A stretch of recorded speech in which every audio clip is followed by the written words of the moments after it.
There comes a moment in life when you look around and realize something has changed.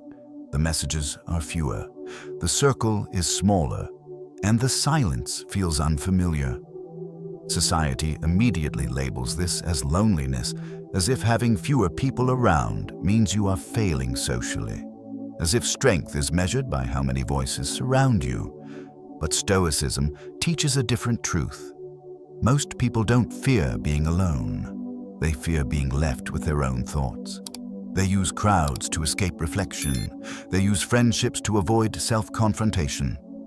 When your circle shrinks, it doesn't mean you are becoming weaker.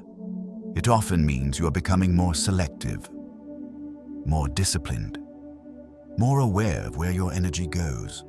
Inner strength is not built in noise. It is forged in quiet. 1. Fewer friends means less noise.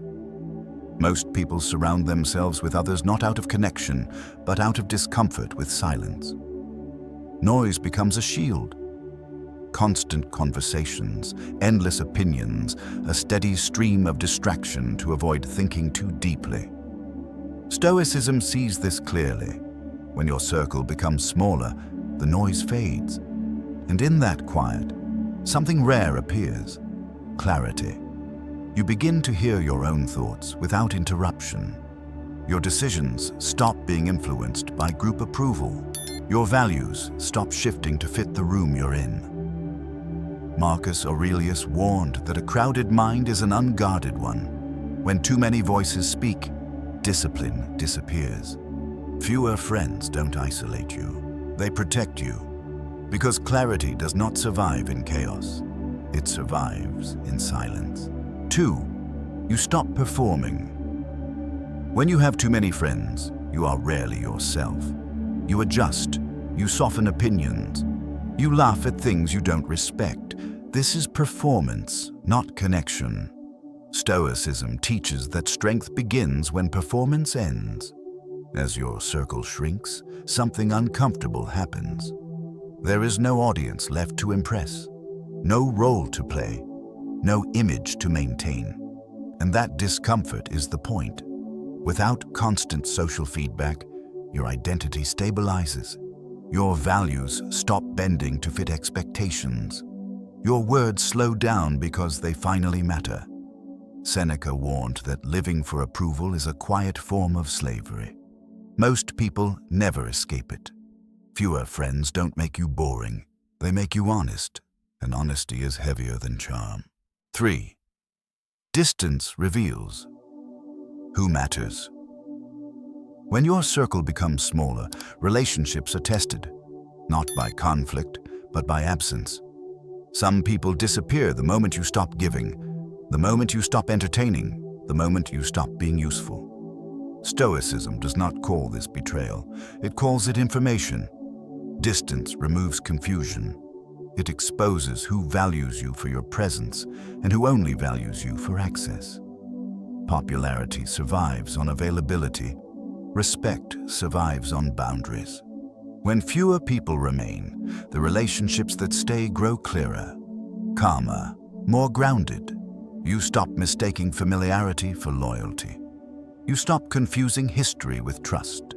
Epictetus taught that character is revealed under restraint, not closeness. Few friends are not a loss. They are the result of discernment. 4. You become emotionally independent. When your social circle shrinks, something subtle changes. You stop checking who replied. You stop measuring your worth through attention. You stop needing constant confirmation that you matter. This is emotional independence. Most people outsource their stability to others. Their mood rises and falls with messages, invitations, reactions. They call this connection. Stoicism calls it dependence. With fewer friends, there is nowhere to hide. Your emotional state becomes your responsibility, and that responsibility hardens you. You learn to sit with discomfort without reaching outward. You learn to regulate yourself instead of seeking regulation. You learn that calm is not given, it is built. Epictetus was clear. If your peace depends on others, it is not peace. Few friends force you inward. And inward is where control begins. 5. Solitude builds dangerous men. When there are fewer people around, time returns to you. No distractions, no social maintenance, no pressure to stay visible. Most people fear this space because solitude removes excuses. Stoicism sees solitude as a forge. In quiet, skills are built without applause. Strength is developed without witnesses.